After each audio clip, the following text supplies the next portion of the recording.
Now we're going to talk about beliefs. All right, anyway. So, from very early in life, you start forming what are called naive beliefs. They're intuitive. Nobody tells you these facts, so-called, that you believe. You see the sun get up on one side of the sky and go to bed on the other, so obviously the sun goes round the earth. You see whales in the sea and they've got fins and they look like fish, so obviously they're fish.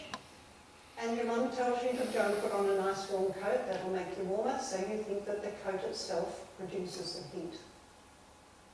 All very logical.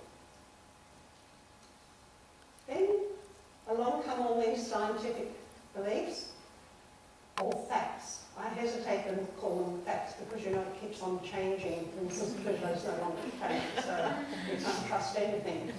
But the truth is that the Earth actually revolves around the sun, and whales and mammals and coats only trap the body's heat. The coat itself isn't warm. So you would think that as you got older, all those naive beliefs disappeared, but actually that's not so. You hold both sets of beliefs. So at the same time you believe the intuitive and you believe the acquired belief. You believe at the same time that the sun revolves around the Earth and the other way. And you believe that whales are fish and whales are mammals. And you believe both facts, so-called facts about the coats.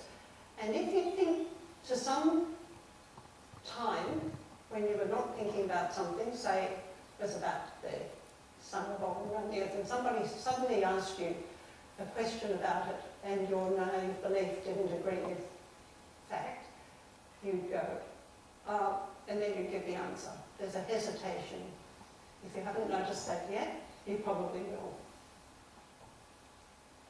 So there's a lot of money put into science and maths research because the Americans, who were very keen to be ahead in those areas, realised that there was a problem with teaching science and maths because people kept reverting to their naive beliefs.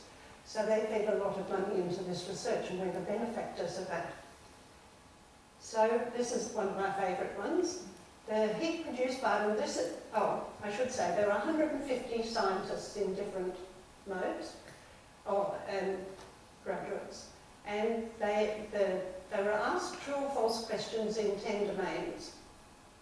And this is out of the thermodynamics.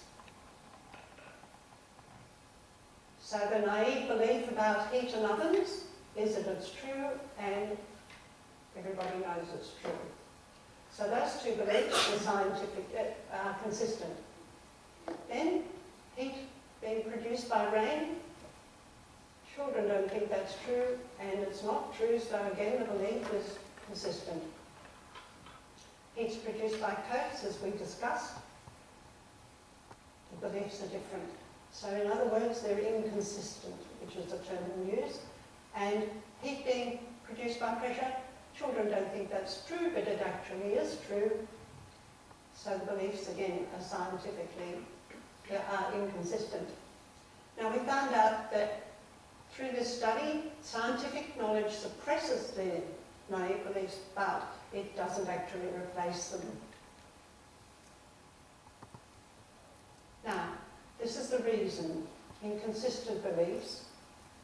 In quite a few studies around this time, they showed that when the beliefs were inconsistent, people answered their questions of true or false much more slowly and much less accurately, so they had to think before they answered it.